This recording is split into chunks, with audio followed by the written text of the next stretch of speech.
Chris Sewall here, baseball card collector, investor, dealer in that order. Welcome everyone. Regular rollers time. Hope everyone is having a lovely day. Let's roll. We'll start with one sent in by Tom, who sent in this 1961 Topps Willie Mays. He wrote, "The seller had no other listings and no feedback when I first saw this card. The seller was asking $250 and the card was in a terribly scratched up top loader. So I reached out to him and indicated that I thought his asking price was too high, but that no one could really know for sure unless he pulled it out of the top loader and snapped better pictures. You can see from the listing he did, providing a sideways shot of the naked card, which I thought looked to be in pretty nice shape. Still, it was $250, so I told him that he had a nice card and I sincerely hoped that he can sell it, but I wasn't going to be paying that kind of money for it, and we lost touch. Weeks later, he was down to $85 for his asking price, and he reached out and asked if I was interested. I told him honestly that I was concerned about how little presence he had on eBay, although he did at that point have a few sales and one positive feedback. I sent him a link to the recent comps for the card, which were all over the place, and offered him $50. I was surprised that he took the offer. Assuming he's legit and that I do receive the card as shown in the pictures, I think I did okay. Would just like your opinion."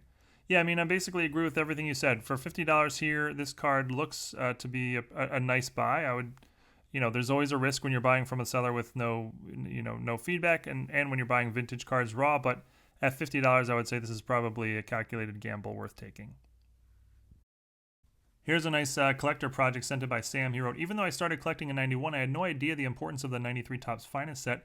It wasn't until I started to hear about the 93 refractors in some of your videos that I realized how revolutionary and rare they are.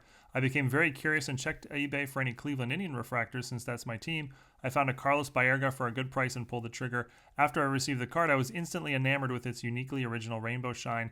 The wheels started turning in my head and I had to find out just how many Cleveland cards were in the checklist. I did just that, and along the way I somehow came up with the crazy idea to get them all slabbed and put into a shadow box or a frame so they would always be on display. Somewhere along the line I thought it would be cool to get an empty display box and cut out the lettering to incorporate it into the project, but then I found a listing for one sealed pack and a display box that had Sandy Alomar Jr. on it. That's when the light bulb went off. Why don't I create an homage to the rise of the great Indians teams of the 90s and the groundbreaking 93 Finest set all in one? So I bought the pack and the box and found another sealed pack to go with them. I sent everything off to PSA to be authenticated only. I received the cards rather quickly back in April. However, the packs took 108 days to get back to me. In the meantime, I purchased the frame from Amazon and grabbed the rest of the supplies from Joann Fabrics. I put everything together last night, and I am absolutely floored with the final project." This one was sent by Troy, who wrote, "Not sure what happened here. Maybe the seller based the buy it now price on the Topps version. Either way, the buyer, which was not me unfortunately, got a great deal on a card that currently sells in the $700 to $800 range." Yeah, you're spot on here. I'm not sure what happened either. 1985 OPC Mario Lemieux rookie, graded PSA near mint 8, $275. That's basically what the Topps version sells for. The OPC version here, which is much rare, sells for 2 to 3 times this, like you said. So the buyer certainly got a fluke bargain on this one. This was sent in by Jack, who wrote, "Check out this listing on eBay. How can Frank Robinson sign a card in 2023? How can Topps make a card like this? It's not a cut signature from something he signed in the past." Yeah, that is interesting. It's a 2023 Topps dual auto of Johnny Bench and Frank Robinson, and as you alluded to, Frank Robinson passed away in 2018. So how is his autograph on this 2023 card here when it's not like a cut signature type thing? Well, it's a sticker auto. So the explanation I assume is that at some point in the past, when Frank Robinson was obviously still alive, Topps did a signing with him, and he just signed a whole bunch of stickers. And however many Frank Robinson stickers are sitting in Topps's warehouse, and at any time they can pull them out and make a card with a Frank Robinson autograph on it. So that's a good argument as to why to prefer on-card autos versus sticker autos. Is we don't know how many sticker autos exist. There could be endless, right? I mean, of any player, even after they've passed away. Whereas on-card autos obviously can no longer be produced once the player has passed away. This was sent by Rob, who wrote, "I thought this was an interesting case. It's an aftermarket autographed Nolan Ryan rookie card in a PSA holder. However, only the autograph is authenticated. The card is listed as trading card, leaving the possibility that it's a real autograph on a fake or reprinted card. Is there a legitimate reason why someone would submit a card like this to PSA without paying for grading or authentication? Is this sort of thing common? If it were for sale on eBay as a Topps 1968, Nolan Ryan rookie number 177, a fake card would presumably fail eBay's authenticity guarantee program before ever reaching the buyer. I'm not sure how the dispute would work here on COMC since it's already listed as if it's authentic. I don't think anyone is actually going to pay $3K for the card, but I'm interested to hear your thoughts on the card. So when you send an item into PSA DNA for an autograph authentication, you can choose to have the card authenticated or not. I mean, in this case, like if you send in a postcard, it will just say postcard authentic autograph. In this case, it's trading card authentic autograph. Now you can also have the card authenticated, and I don't know why you wouldn't. This sort of suggests that the card is not legit, but I mean, it looks legit in the photos, both the front and the back, and it could just be that the submitter decided not to for whatever reason.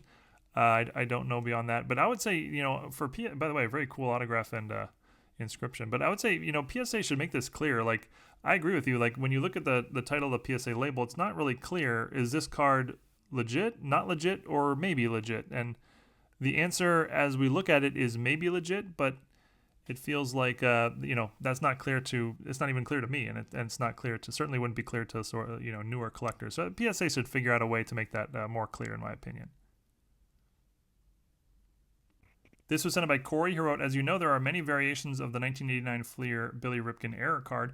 I recently bought a lot that came across this card in a collection I purchased a while back. I believe this is not a true test run or sample card. It just seems like a manufactured reprint. Do you know anything about these, as they seem to regularly sell for around $20? So I'm not 100% sure on this, but I believe you're correct. I think these are just fakes created by somebody after the market. I don't think these are like legit test samples put out by Fleer.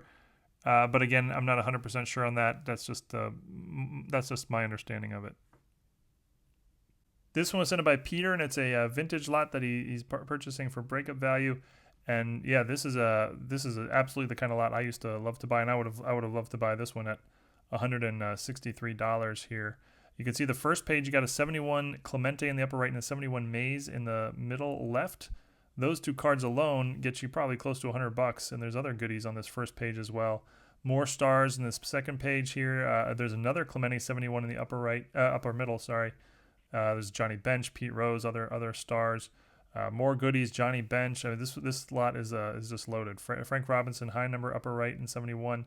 There's a 75 Ryan in the upper left. A 65 Frank Robinson in the lower right. There's an Ernie Banks last year card, 71 tops in the middle. There's a Robin Yount rookie, lower middle. Lou Brock, that's a high number, 71 in the middle. 70 Nolan Ryan in the upper middle there. That's third year card. Other sort of major stars.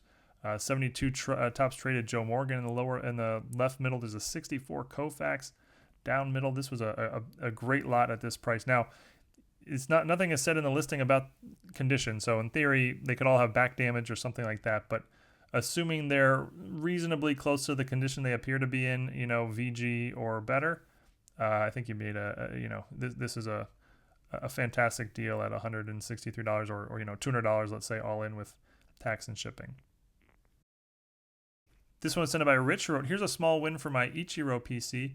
This Japan's Finest card from 2018 tops is a very common card, and the base card usually sells for around $5.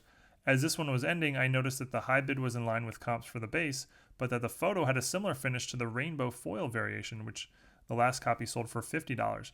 I put in a high bid of $40 before going to sleep, and I woke up to find that I'd won it for just over $21. Since it's a PC card, I'll probably send it in for grading with my next bulk submission. This one sent by Ryan, who wrote, someone listed this buy it now way, way, way too low. Wish I had seen this one before it went. I have a PSA 9 in my Joey Votto PC. This is easily a $600 to $800 card if near mint, and I haven't seen one surface in many years. Yeah, total bargain here. There's a 2008 Topps Chrome Red Refractor Joey Votto rookie. Red Refractors are serial numbered out of just 25. Super rare parallel of his, one of his most notable rookie cards. And $100 here. That's an absolute steal. Like you said, this card is worth many, many times that. It's listed in mint condition and appears to be that way in the photo. So the buyer, got quite a bargain here, obviously. This one's sent by Jeff, who wrote, just something I thought was interesting here. I've started to get into more alternative rookie cards and have focused on a few, specifically the 1988 Bo Jackson football sticker. I came across this listing the other day, listed by a company called 4 Sharp Corners.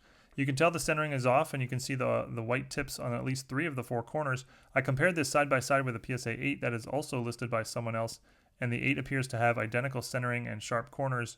Any thoughts? Still getting back into the hobby, so I'm constantly trying to educate myself, but this seems a bit fishy. So a couple things going on. So first of all, these are not the same card, if that's what you're getting at. You can see the one on the left has some surface issues just above his head that those issues don't appear on the second card on the right. So even though the centering and the tip corners look very similar, these are definitely two different cards. Now the PSA 10 is a very questionable 10. It's off centered left to right, and yeah, you can even see some light tipping on the corners. So PSA just overgraded this. I guess would be the simplest way to describe it. This was sent by Brian, and it's a cool card. 2010 Topps game used bat card of Honus Wagner. Although the card apparently has condition issues, is described as warped. But what was interesting about this is that what Brian said about the listing. I found a listing with an unusual restriction set by the seller, who is located in New York. No shipping to Harrisburg and Philadelphia, Pennsylvania. No shipping to the states of Kentucky, North Carolina, Florida, California, Oregon, Washington, Montana, Utah, Idaho, Wyoming, Colorado, New Mexico, Arizona, and any West Coast or Western states. I have never seen such a restrictive limitation on potential buyers. Can you think of any reason a seller would exclude at least 14 states? So I have not seen this either, and I cannot figure out why that would be. I mean, shipping for a single card is the same anywhere in the country, so I don't know why you would exclude the West Coast, but maybe the seller has some good reason. If anybody can think of a reason why this, why somebody would do this, would be interested to hear in the comments, but I can't come up with one. And we'll finish on a vintage bargain. This was sent in by Tony. He wrote, back in 2004 to 2012, I loved collecting T206 and goudey cards. I think they tell so much history of the game. Back in those days, you were able to get them at an affordable price. I remember getting a Mordecai Brown T206 portrait in a PSA 2 grade in 2004 for just $70.